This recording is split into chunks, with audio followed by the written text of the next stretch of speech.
மாவீரன் Alexander இறக்கும் தருவாயில் படை தளபதியை கூப்பிட்டு தன்னுடைய கடைசி 3 ஆசைகளை சொன்னார். 1.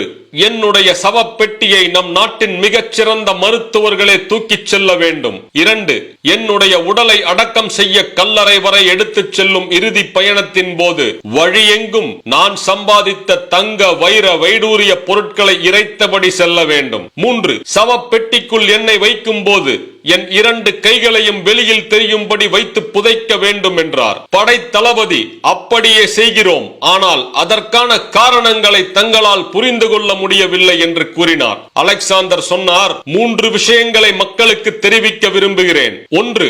எவ்வளவு சிறந்த மருத்துவர்களாலும் போகும் உயிரை தடுத்து நிறுத்த முடியாது என்பதை உணர்த்தவே என்னுடைய சவப்பெட்டியை மருத்துவர்களை தூக்கிச் செல்ல சொல்கிறேன். 2. ஒரு மனிதன் இறந்து இந்த பூமியை விட்டு போகும்போது தான் சம்பாதித்த சிறு துரும்பை கூட எடுத்துச் செல்ல முடியாது. இந்த பூமியில் நாம் சேர்க்கும் அனைத்தும் இங்கேயே தங்கிவிடும் என்பதை உணர்த்தவே வழியெங்கும் செல்வத்தை இறைக்க சொல்கிறேன். 3. இந்த பூமியில் பிறக்கும் போது எப்படி வெறும் கையுடன் வந்தோமோ அப்படியே இந்த பூமியை விட்டு போகும் போதும் வெறும் கையுடன் தான் போவோம் என்பதை காட்டவே கைகளை வெளியே விட்டு புதைக்க சொல்கிறேன். நாம் இவ்வுலகை விட்டு சென்ற பின்பு இங்கு நாம் செய்யும் நல்ல செயல்கள் மட்டுமே நிலைத்து